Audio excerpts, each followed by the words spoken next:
Natatakot ba kayo, sir? Na baka bigla kayong dalhin, damputin?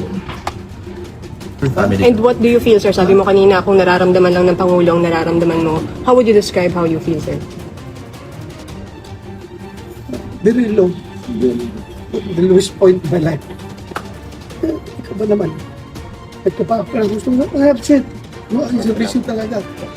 Yung aking, yung ideals ng PMA, courage, integrity, and loyalty, isilin sa buhay ko yan.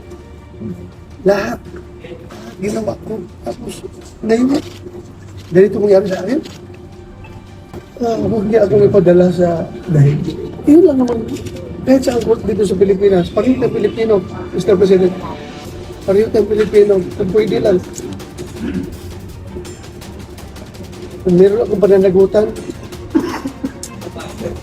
ko dito sa ating local court, huwag ko sa Banyaga. Doon. Ang appeal ko sa kanya. Natatakot ba kayo, sir? Na baka bigla kayong dalhin, damputin? Tao lang naman tayo. Hindi naman tayo.